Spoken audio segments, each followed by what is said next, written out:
Topic है replication, ठीक है। रेप्लिकेशन के बारे में इतना तो जान चुके हो कि डीएनए मॉलिक्यूल की रेप्लिका प्रोड्यूस करने की प्रोसेस को रेप्लिकेशन कहते हो। सेंट्रल डोग्मा में सबसे पहला स्टेप रेप्लिकेशन पढ़ाया जाता है, डीएनए से डीएनए बनाना। शॉर्ट में लिखूं तो मैं ऐसे लिख सकता हूं DNA will replicate to form DNA, ठीक है। यहाँ पर मैं लिख सकता हूँ DNA duplication, DNA duplication, process of producing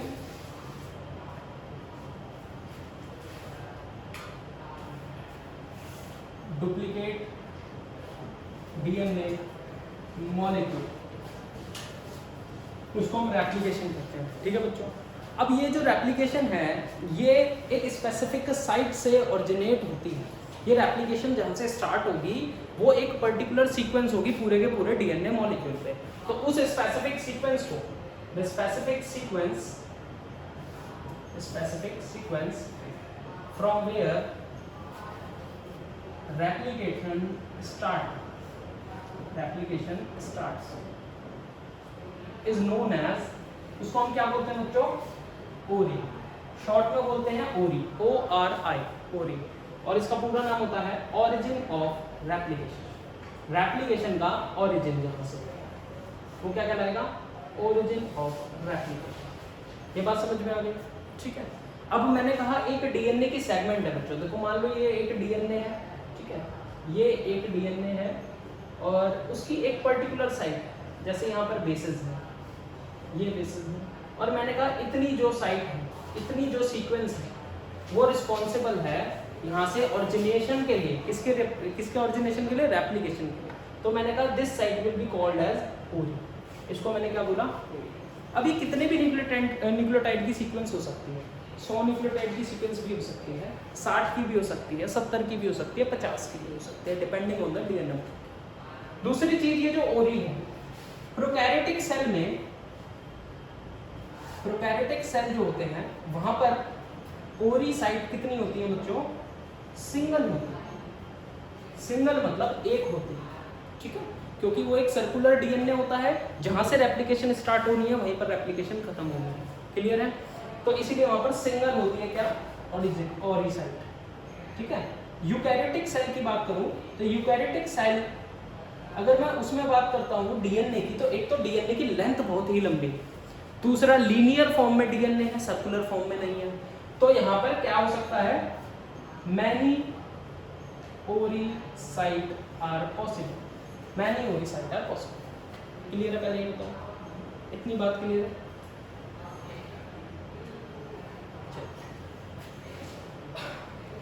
अब जैसे ही रेप्लिकेशन स्टार्ट होता है तो रेप्लिकेशन स्टार्ट होने के लिए हमें कुछ पर्टिकुलर सेट ऑफ एंजाइम्स चाहिए। तो मैं कुछ एंजाइम्स के नाम लिखवा रहा हूं आपको। वो एंजाइम्स कौन से हैं? देखो यहां मैं लिख देता हूं एंजाइम्स रिक्वायर्ड फॉर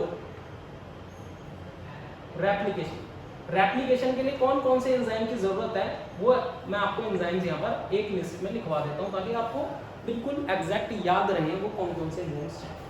अच्छा, मैं आपसे अगर एक क्वेश्चन पूछूं कि बच्चों रेप्लिकेशन कहाँ पर होती है, सेल के कौन से पार्ट में रेप्लिकेशन होती है, तो आप बता सकते हो मेरे को कहाँ होती है रेप्लिकेशन? लोकेशन क्या है रेप्लिकेशन की? लोकेशन अगर मैं पूछता हूँ रेप्लिकेशन की तो बच्चों वो होती है न्यूक्लियस। क्या होती है? न्यूक्लियस। अच्छा, डीएनए कहाँ पर होता है? न्यूक्लियस में ही तो होता है। तो न्यूक्लियस में ये तो होगा डबल, डीएनए का मॉलिक्यूल डबल हो जाएगा कहाँ पर? न्यूक्लियस में। लेकिन ये तो केस हो गया यूकैरियोटिक सेल का। अगर मैं बात करूं प्रोकैरियोटिक सेल की, तो प्रोकैरियोटिक सेल में तो न्यूक्लियस होता ही नहीं है, तो वहां पर कहां होगी रेप्लिकेशन? वहां पर साइटोप्लाज्म में होगी। तो प्रोकैरियोटिक की लोकेशन कहां हो जाएगी बच्चों? साइटोप्लाज्म। ये ध्यान रखोगे, एक एक नंबर के क्वेश्चन है, ठीक है, सीबीएसई। फिर उसके बाद में बात करता हूं एंजाइम्स रिक्वायर्ड फॉर रेप्लिकेशन। कौन कौन से एंजाइम चाहिए? सबसे पहले लिख लो हेलिकेज एंजाइम। कौन सा एंजाइम? Helicase enzyme. इसका काम होता है बेटा अनवाइंड करना। डीएनए के जो स्ट्रैंड्स होते हैं ना दो, आपस में क्या होते हैं? हाइड्रोजन बॉन्डिंग बनाकर क्या करते हैं? Complementary base strands polynucleotide chain को जोड़ते हैं।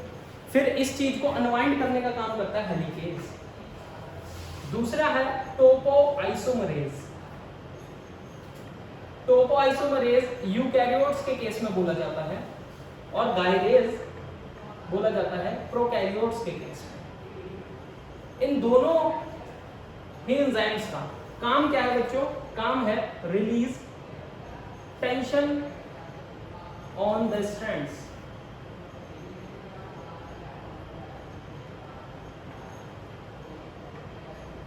caused by ऐसा रिलीज टेंशन ऑन दिस। अब देखो, अगर मान लो दोनों स्ट्रैंड्स अलग अलग हो गए, जब रेप्लिकेशन फॉर्क बनेगा तो दोनों स्ट्रैंड्स अलग अलग होंगे, और दोनों स्ट्रैंड्स जब अलग अलग होंगे तो उनके सुपर कॉइल होने की संभावना है, पॉसिबिलिटी बहुत ज्यादा है। अगर मैंने दोनों कॉइल्स को अलग अलग कर लिया, दोनों स्ट्रैंड्स को अलग अलग कर लिया, तो उनकी कॉइल होने की क्या है, पॉसिबिलिटी बहुत ज्यादा है, वो कॉइल हो जाएगा ऐसे करके। अब कॉइल हो जाएगा तो उस टेंशन को रिलीज करने के लिए हमारे पास कौन सा एंजाइम है? टोपोआइसोमरेज यूकैरियोट्स में, और गायरेज कहां पर है? प्रोकैरियोट्स में। फिर उसके बाद मैंने कहा न्यूली सिंथेसाइज्ड स्ट्रैंड को बनाने के लिए मुझे चाहिए डीएनए डिपेंडेंट डीएनए पॉलीमरेज। ये एक ही एंजाइम का नाम है बच्चों, डीएनए डिपेंडेंट डीएनए पॉलीमरेज। ठीक है, ये किस लिए चाहिए? Synthesis of new strand. Synthesis of new strand किसकी हेल्प से होगी? इसकी हेल्प से। फिर एक चाहिए आपको प्राइमेज। प्राइमेज किस लिए चाहिए? प्राइमेज चाहिए to add primer, to add primer. अभी बात करेंगे प्राइमर क्या है बच्चों। फिर उसके बाद मैं कहता हूं एक और एंजाइम चाहिए, उस एंजाइम का नाम है ligase, to join the fragments. जो फ्रैगमेंट्स बन जाती है उनको जॉइन करेंगे। देखो ये तो आपको चाहिए कि क्या क्या एंजाइम्स। अब प्रोसेस में, मशीनरी में कैसे कैसे स्टेप आगे आगे बढ़ते हैं उसकी बात करेंगे। ठीक है, पहले इतना लिखो। देखो अगर मैं प्रोसेस स्टार्ट करूं तो मैंने कहा ये रहा बच्चों एक स्ट्रैंड आपका डीएनए का।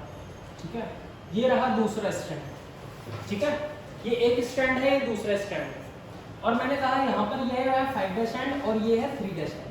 तो ये कैसा हो जाएगा बच्चों? 3' एंड दिस इज 5' ऐसा होगा। और साथ के साथ यहाँ पर क्या हो रही होगी? Base pairing. ऐसे हो रही होगी बेस पेयरिंग। ठीक है, ये बेसेस हो रखे होंगे बाहर। यहाँ पर अगर ए है तो यहाँ पर क्या होगा बच्चों? टी, और ये दो हाइड्रोजन बॉन्ड से जुड़ा होगा। अगर यहाँ सी होगा तो यहाँ ट्रिपल बॉन्ड जी होगा, और इसके साथ 3 बॉन्ड से जुड़ा होगा। यहाँ मैंने टी ले लिया तो यहाँ ए होगा, यहाँ टी ले लिया अगेन तो यहाँ ए होगा, यहाँ सी ले लिया ट्रिपल बॉन्ड जी, जी ले लो ट्रिपल बॉन्ड सी, जी ले लो ट्रिपल बॉन्ड सी ले लो ट्रिपल बॉन्ड जी, जी ले लो ट्रिपल बॉन्ड सी, ए ले लो ट्रिपल बॉन्ड टी। देखो ऐसे मान लो एक डीएनए स्ट्रैंड मैंने बना लिया है ना। अभी एक हेलिकल फैशन में ऐसे इमेजिन करो, हेलिकल फैशन में। ठीक है, फिर यहाँ पर होता क्या है? यहाँ पर मान लो मैंने कहा कि इतनी सी साइड पर, मान लो ये वाली जो साइड आपको दिख रही है, ये साइड, ये साइड इसकी कौन सी साइड है बच्चों? ओरी साइड। कौन सी साइड है? ओरी। ऑरिजिन ऑफ रेप्लिकेशन की साइट है। अगर ये सोचो ये ऑरिजिन ऑफ रेप्लिकेशन की साइट है, तो यहां से क्या स्टार्ट होगा? रेप्लिकेशन स्टार्ट होगा। पढ़ाया था, रेप्लिकेशन स्टार्ट कहां से होगा? यहां से। तो यहां से एक रेप्लिकेशन फॉर्क बनेगा बच्चों। कैसे बनेगा फॉर्क? देखो ये जो दो स्ट्रैंड नीचे आप देख रहे थे ना, ये जो दो स्ट्रैंड आप देख रहे थे ना नीचे, अब वो कैसे डिवाइड हो जाएंगे? देखो ऐसे अनवाइंड हो जाएंगे। क्या हो गए? ये अनवाइंड हो गए। अनवाइंड का मतलब इनके बीच के हाइड्रोजन बॉन्ड्स टूट गए। इनके बीच के अगर हाइड्रोजन बॉन्ड्स टूट गए तो ये दोनों एक दूसरे से दूर हो गए। दोनों एक दूसरे से दूर हो गए तो इनके बीच में कोई हाइड्रोजन बॉन्डिंग नहीं रही। ये रहा 3' एंड और ये रहा 5' एंड। यहाँ पर बेसेस होंगे, ये रहे बेसेस, और यहाँ पर भी बेसेस होंगे, ये रहे बेसेस। देखो जरा दिखाई दे रहा है। अब ये जो फिगर आपके सामने बनी है, ये जो ज्योमेट्री आपके सामने बनी है डीएनए की, इसको हम एक नाम देते हैं। वो नाम होता है रेप्लिकेशन फॉर्क। क्या बोलते हैं इसको? Replication fork. क्वेश्चन आता है बच्चों कि रेप्लिकेशन फॉर्क कैसे बना? रेप्लिकेशन फॉर्क बनता है अनवाइंडिंग ऑफ द डीएनए से।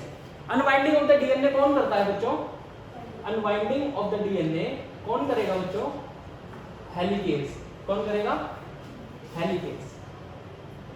कौन सा एंजाइम काम करेगा? हेलिकेज। यही लिखवाया था पहले अभी मैंने। हेलिकेज एंजाइम ने आकर क्या करा? Unwinding of the DNA molecule की, और क्या बना दिया? रेप्लिकेशन फॉर्क बना दिया। रेप्लिकेशन फॉर्क जब बन गया तो आपको ध्यान रखना है कि रेप्लिकेशन फॉर्क बनने के बाद हमेशा जब डीएनए डिपेंडेंट डीएनए पॉलीमरेज काम करेगा डीएनए डिपेंडेंट डीएनए पॉलीमरेज काम करेगा तो ये हमेशा किस डायरेक्शन में काम करेगा, 5' to 3' एंड। किस डायरेक्शन में काम करेगा, 5' to 3' एंड। इसका मतलब क्या होता है, देखो अगर मेरे पास रेप्लिकेशन फॉर्क बनने के बाद पुराने वाले स्ट्रैंड की डायरेक्शन में देखूं 5' एंड 3' तो ये तो क्या है बच्चों, पेरेंटल डीएनए है। तो ये वाला स्ट्रैंड कैसा कहलाएगा बच्चों, पेरेंटल स्ट्रैंड कहलाएगा। ये क्या हो गया, पेरेंटल स्ट्रैंड। मेरे को एक बात बताओ, जो नया सिंथेसाइज होगा स्ट्रैंड उसकी पोलैरिटी क्या होगी, इस तरफ उसका 5' एंड होगा और इस तरफ उसका क्या होगा, 3' एंड होगा, जो नया मैं स्ट्रैंड बनाऊंगा। तो ऑब्वियसली डायरेक्शन क्या होगी सिंथेसिस की, ये वाली होगी कि नहीं होगी, सिंपल सी बात है। अगर पुराने वाला स्ट्रैंड 3' से 5' ये वाला है, यानी ये पेरेंटल स्ट्रैंड है, तो मेरे पास डायरेक्शन बच्चों कैसी होगी, डायरेक्शन मेरे पास है डीएनए पॉलीमरेज, क्योंकि किस डायरेक्शन में करता है, 5' से 3'। तो न्यूली सिंथेसाइज की डायरेक्शन किस तरफ होगी, इस तरफ होगी कि नहीं होगी, यानी उसका 5' किधर होगा, इधर होगा, और 3' किधर होगा, इधर होगा कि नहीं होगा, सिंपल सी बात है। तो इस चीज को करने के लिए हमारे पास होता क्या है बच्चों, देखो हमारे पास सबसे पहले एक एंजाइम आता है प्राइमेज, प्राइमेज एंजाइम होता है। प्राइमेज एंजाइम क्या करेगा, इस एंड पर कम से कम, इस एंड पर कम से कम 8 से 10 न्यूक्लियोटाइड ऐड कर देगा, 8 से 10 न्यूक्लियोटाइड ऐड कर देगा। ये कौन करेगा बच्चों, प्राइमेज। प्राइमेज एंजाइम ने क्या करा, 3' एंड पर पेरेंटल स्ट्रैंड के क्या ऐड कर दिए, 8 से 10 न्यूक्लियोटाइड ऐड कर दिए। तो ये क्या कहलाता है, ये जो सीक्वेंस है ये कहलाता है प्राइमर। क्या कहलाता है, प्राइमर। ये है प्राइमर, ठीक है। तो मैं क्या कहूंगा कि यहां पर ये सेकंड स्टेप में लिख लो आप, जो प्राइमर है वो synthesised by, primer is synthesised by primase enzyme. Primase enzyme ने क्या करा, प्राइमर सिंथेसाइज करा। अब ये प्राइमर सिंथेसाइज करने का क्या मतलब है, प्राइमर सिंथेसाइज करना इसलिए इंपॉर्टेंट है क्योंकि जो डीएनए डिपेंडेंट डीएनए पॉलीमरेज है वो ऐड करता है न्यूक्लियोटाइड यहां से, कहां से, यहां से। अब वो यहां पर आकर एक्ट करेगा, यहां पर आकर कौन एक्ट कर रहा है, डीएनए डिपेंडेंट डीएनए पॉलीमरेज। अब ये क्या करेगा, देखेगा अगर यहाँ पर ए है बच्चों तो यहाँ पर टी ज्वाइन करा देगा, यहाँ पर सी है तो यहाँ जी ज्वाइन करा देगा, यहाँ जी है तो यहाँ सी ज्वाइन करा देगा, यहाँ टी है तो यहाँ ए ज्वाइन करा देगा। ऐसे करके ऐड करता चला जाएगा क्या, न्यूक्लियोटाइड। ये न्यूक्लियोटाइड ऐड करता चला जाएगा, इसको मैं कहता हूँ पॉलीमराइजेशन। तो मैंने कहा डीएनए डिपेंडेंट डीएनए पॉलीमरेज क्या करेगा बच्चों, polymerisation by adding nucleotide after the primer के बाद सारे न्यूक्लियोटाइड्स ऐड करता हुआ चला जाएगा, न्यूक्लियोटाइड कौन, डीएनए पॉलीमरेज। तो हमारे पास स्ट्रैंड कुछ इस तरीके से आ जाएगा बच्चों, देखो ऐसे करके ये आ गया मेरे पास स्ट्रैंड। इसकी पोलैरिटी होगी 5' इधर और 3' इधर, क्लियर है, ठीक है। अब अगर मेरे पास इस तरफ स्टैंड बनना है बच्चों, तो इस तरफ देखो स्टैंड अगर मेरे को बनाना है तो इस तरफ के स्टैंड के लिए डायरेक्शन मेरे पास कैसे होगी, इस तरफ के स्टैंड के लिए मैंने कहा था कि DNA dependent DNA polymerase always synthesise 5' to 3' end में डायरेक्शन। तो अब वो डायरेक्शन कैसी लेगा, इस तरीके से। कैसे सिंथेसाइज करेगा, इस तरीके से, क्योंकि जो नया स्टैंड है उसकी पोलैरिटी 5' इधर होगा और 3' किधर होगा, इधर होगा। तो इसके लिए इसे प्राइमर कहां पर अटैच कराना पड़ेगा बच्चों, देखो सेम वे में प्राइमर यहां अटैच कराएगा, ये प्राइमर अटैच कराया, यहां से डीएनए पॉलीमरेज एक्ट करेगा, वो एक सेगमेंट बनाएगा, ठीक है। फिर यहां पर प्राइमर आएगा, वो क्या बनाएगा, हमारे पास एक सेगमेंट बनाएगा, यहां पर प्राइमर होगा, वो एक सेगमेंट बनाएगा। ऐसा क्यों होता है, ऐसा इसलिए होता है बच्चों कि जैसे ये ओरिजिन ऑफ रेप्लिकेशन है, यहां से जब भी रेप्लिकेशन फॉर्म बना तो ये रेप्लिकेशन फॉर्म ना आगे बढ़ता हुआ चला जाता है, ऐसे ऐसे ऐसे ऐसे ऐसे ऐसे अनवाइंड करता हुआ जाता है।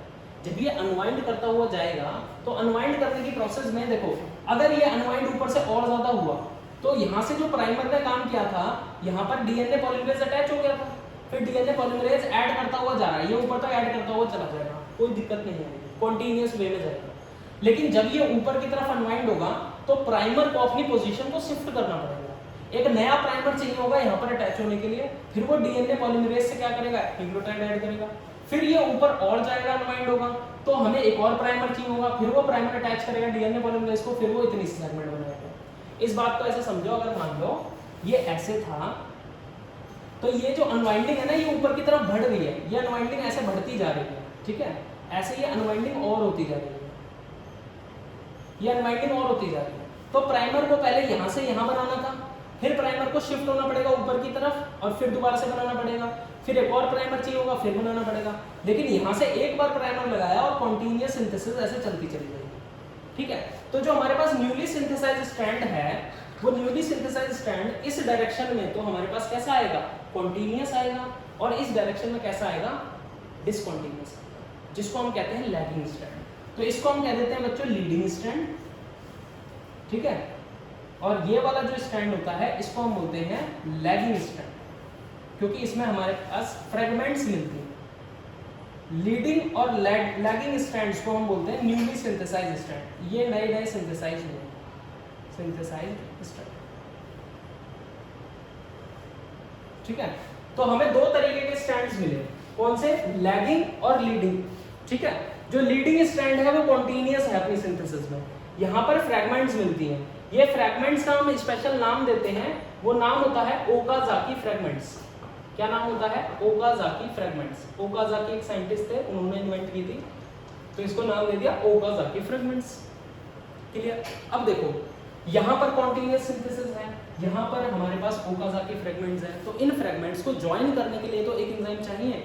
वो एंजाइम कौन सा है बच्चों, लाइगेज। लाइगेज क्या करेगा, फर्दर इनको ज्वाइन कर देगा, join the Okazaki fragments, join the Okazaki fragments, Okazaki fragments को ज्वाइन कर देगा।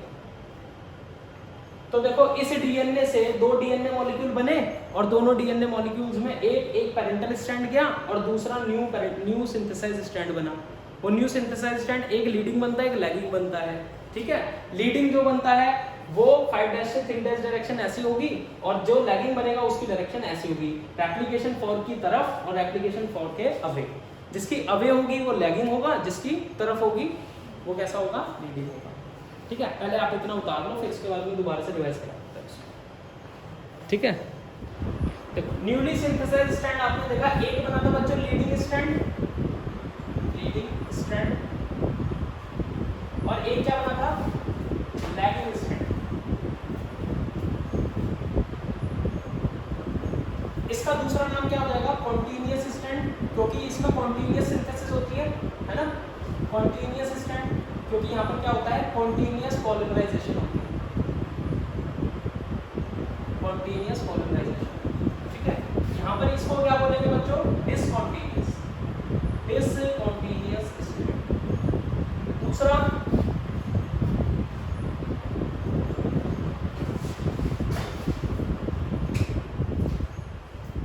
यहाँ पर क्या होती है, डिसकॉन्टिन्यूअस पॉलीमराइजेशन। पॉलीमराइजेशन कैसी है, डिसकॉन्टिन्यूअस। यहाँ पर need single primer for the action of DNA polymerase, और यहाँ पर क्या चाहिए बच्चों, need many primers to act DNA.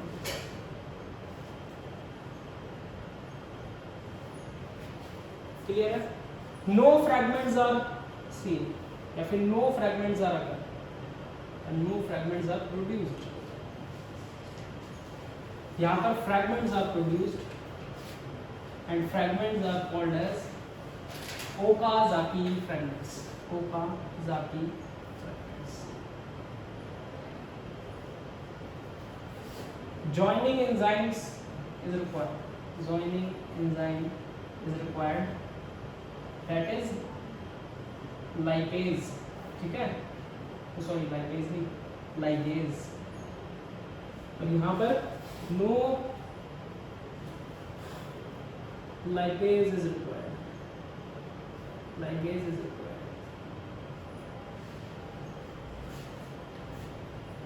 अच्छा, लीडिंग स्ट्रैंड जो होता है उसके पेरेंटल स्ट्रैंड की बेटा क्या पोलैरिटी होती है? 5' to 3' है, ठीक है। और यहाँ पर पेरेंटल स्ट्रैंड की क्या पोलैरिटी होती है? उसकी अपोजिट हो जाएगी 3' to 5'।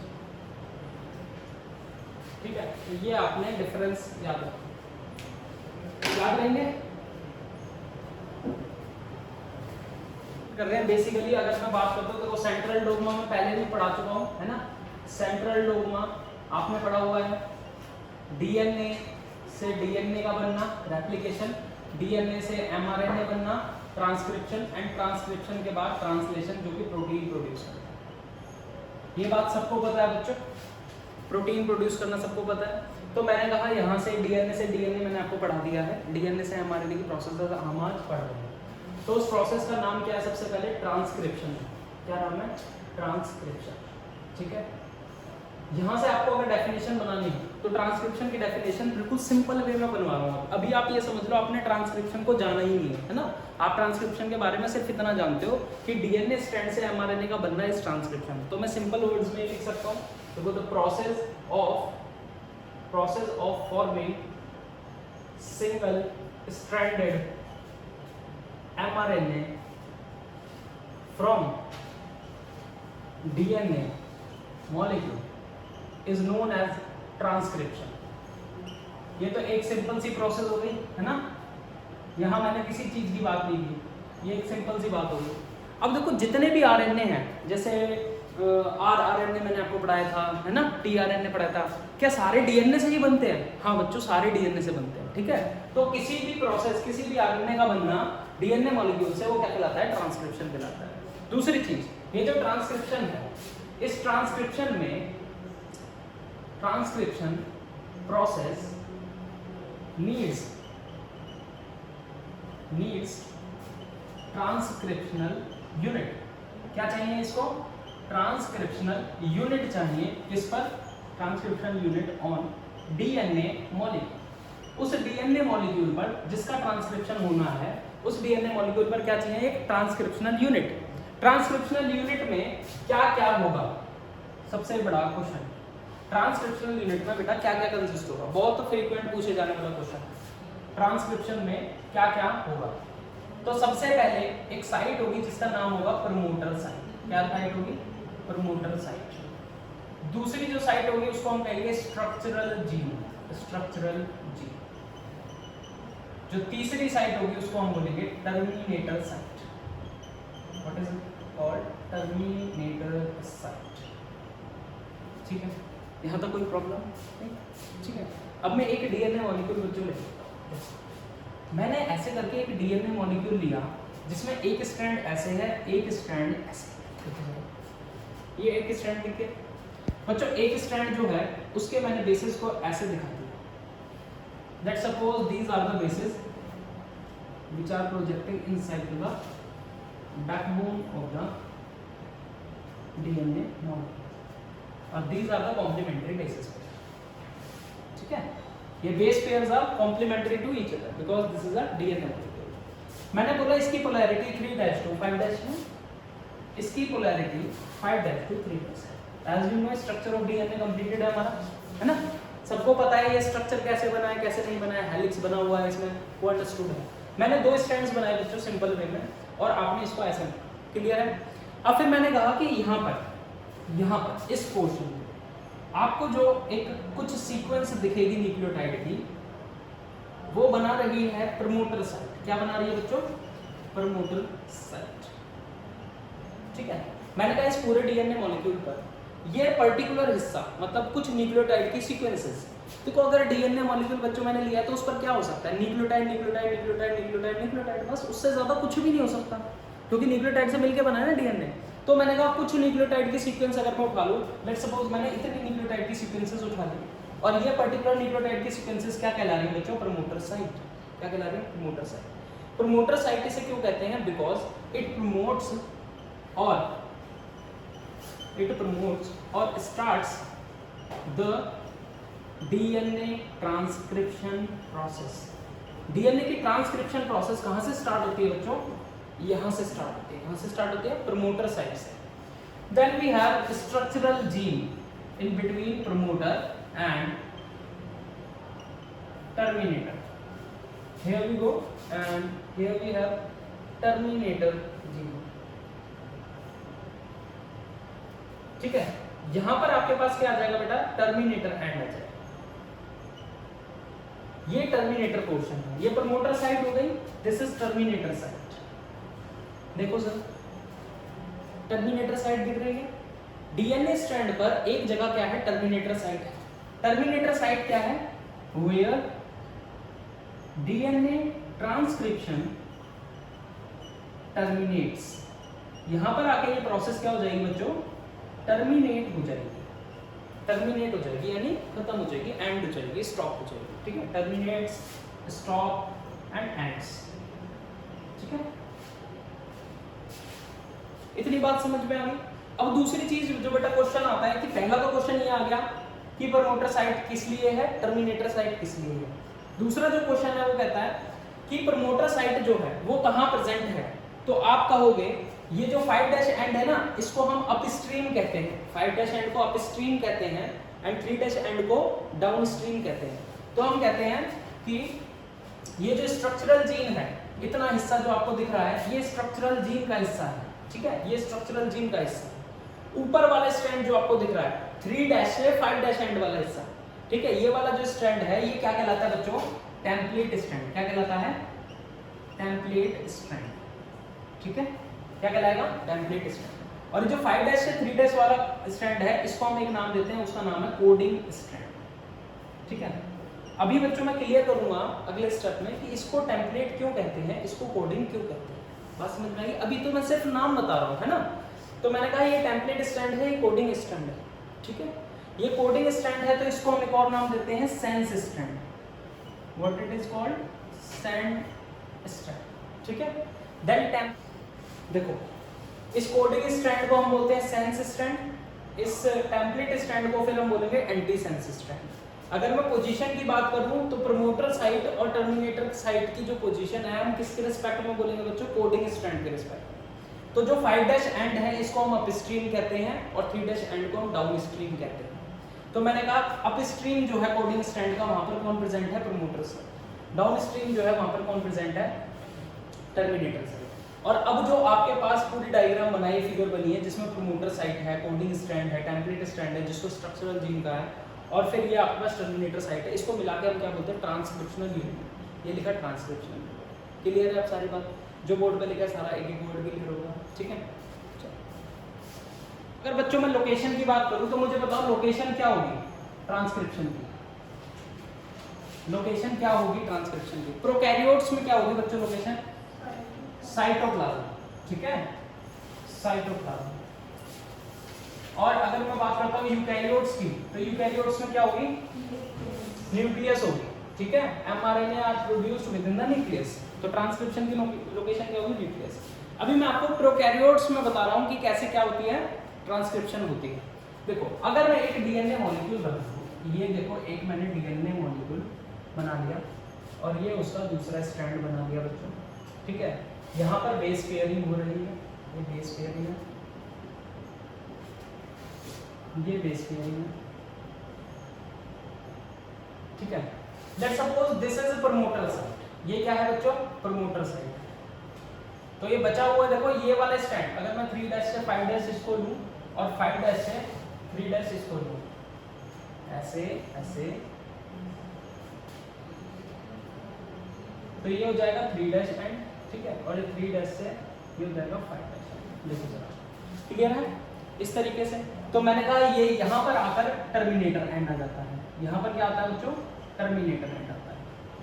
तो मुझे पता है इतना हिस्सा स्ट्रक्चरल जीन है, 3' से 5' एंड वाला जो स्ट्रैंड है ये क्या है, ये बच्चों आपके पास टेम्पलेट स्ट्रैंड है। क्या है, टेम्पलेट स्ट्रैंड। और ये वाला जो हिस्सा है आपके पास, ये वाला, ये कोडिंग स्ट्रैंड है। देखो पुरानी वाली फिगर से सब कंपेयर करके मैंने स्ट्रैंड्स बताए हैं आपको। ठीक है, अब देखो इसको टेम्पलेट क्यों कहते हैं, क्योंकि मैंने आपको पहले भी बोला है कि टेम्पलेट उस चीज को बोल रहे हैं जिस पर डिपेंड होकर नया कोई सिंथेसाइज हो रहा है स्ट्रैंड। ठीक है, mRNA सिंगल स्ट्रैंडेड है, जब mRNA बन रहा है तो वो सिंगल स्ट्रैंड बनेगा तो किसी ना किसी एक स्ट्रैंड को कॉपी करेगा, ये ऑब्वियस सी बात है। वो इस स्ट्रैंड को कॉपी कर सकता है या फिर इस स्ट्रैंड को कॉपी कर सकता है। एक स्ट्रैंड को कॉपी करेगा। अब वो स्ट्रैंड को कॉपी करता है 3' से 5' एंड वाले, वो 3' से 5' एंड वाले स्ट्रैंड को कॉपी करता है। वो क्यों करता है? क्योंकि जो पॉलीमराइजेशन होता है वो किसकी हेल्प से होता है? डीएनए डिपेंडेंट आरएनए पॉलीमरेज की हेल्प से। ठीक है, ये एंजाइम का नाम है डीएनए डिपेंडेंट आरएनए पॉलीमरेज। ये जो एंजाइम है ये पॉलीमराइज करता है, यानी न्यूक्लियोटाइड ऐड करता हुआ चलता है और एक सीक्वेंस बना देता है न्यूक्लियोटाइड की, पॉलीन्यूक्लियोटाइड चेन बना देता है।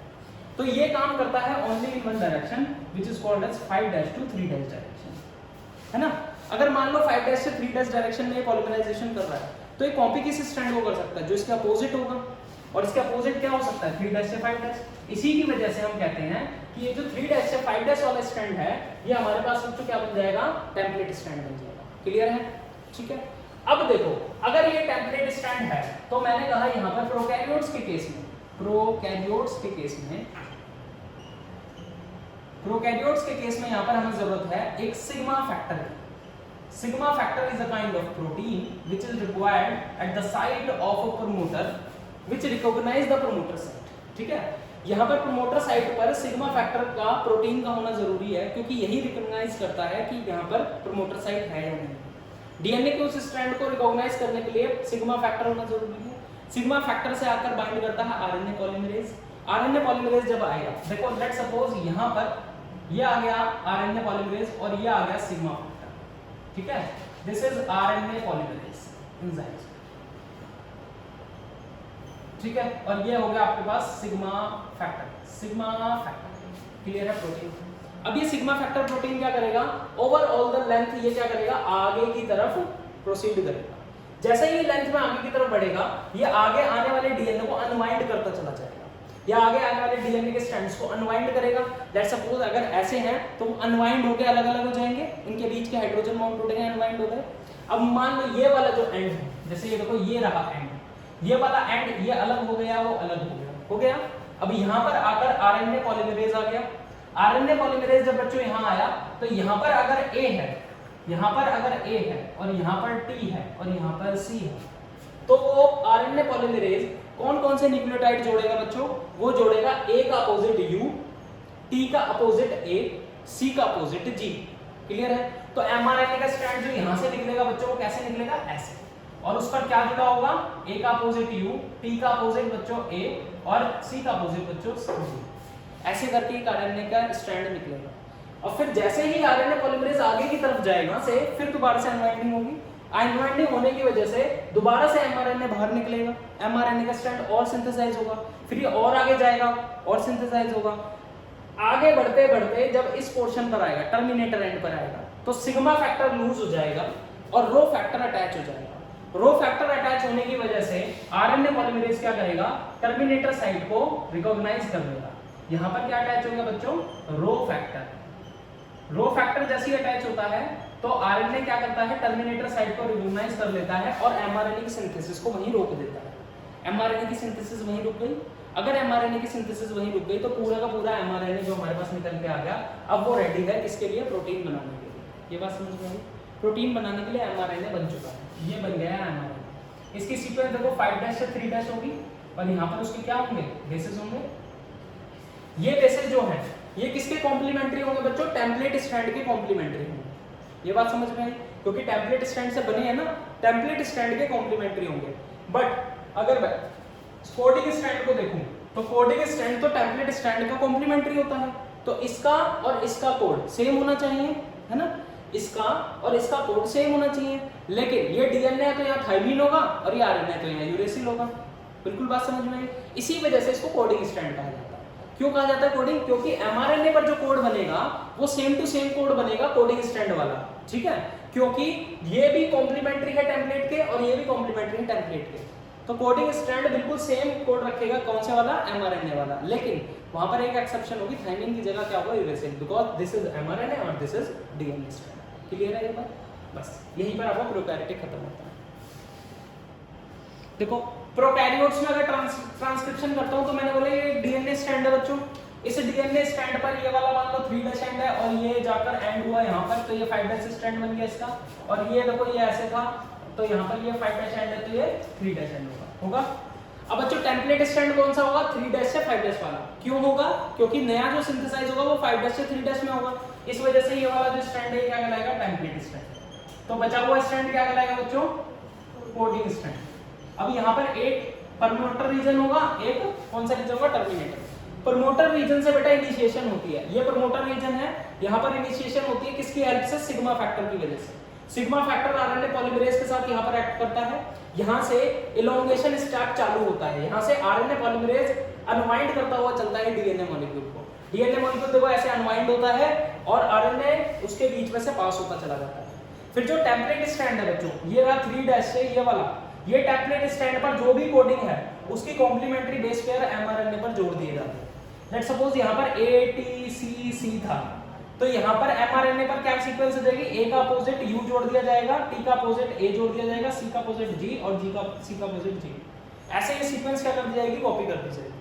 फिर ऐसे ही जब ये आगे चलता जाएगा आरएनए पॉलीमरेज ये अनवाइंड करता हुआ जाएगा और अनवाइंड करते करते टेम्पलेट स्टैंड की कोडिंग को कोड कर लेगा, एमआरएनए की सीक्वेंस बना देगा। जो भी आरएनए की सीक्वेंस यहाँ पर बन गई वो यहाँ से बाहर निकलती जाएगी, ठीक है। डीएनए स्ट्रैंड दोबारा से बाइंड होते चले जाएंगे। लास्ट में जाके टर्मिनेटर पर जैसे ही रीच करेगा वहां रो फैक्टर इसे क्या करेगा? अटैच कर लेगा।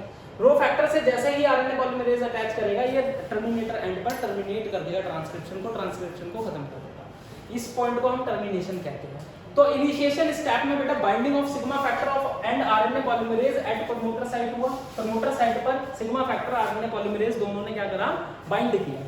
दूसरी चीज इलोंगेशन में पॉलीमराइजेशन हुई 5' एंड से 3' एंड डायरेक्शन में आरएनए की, क्लियर है। फिर दूसरी चीज, तीसरी चीज आती है टर्मिनेशन। टर्मिनेशन स्टेप में ट्रांसक्रिप्शन एंड हो जाती है by the attachment of rho factor to the RNA polymerase, clear है ये बात? टर्मिनेटर एंड, ठीक है। तो ट्रांसक्रिप्शन इन प्रोकैरियोट्स क्लियर हो गया। चलो ट्रांसक्रिप्शन इन प्रोकैरियोट्स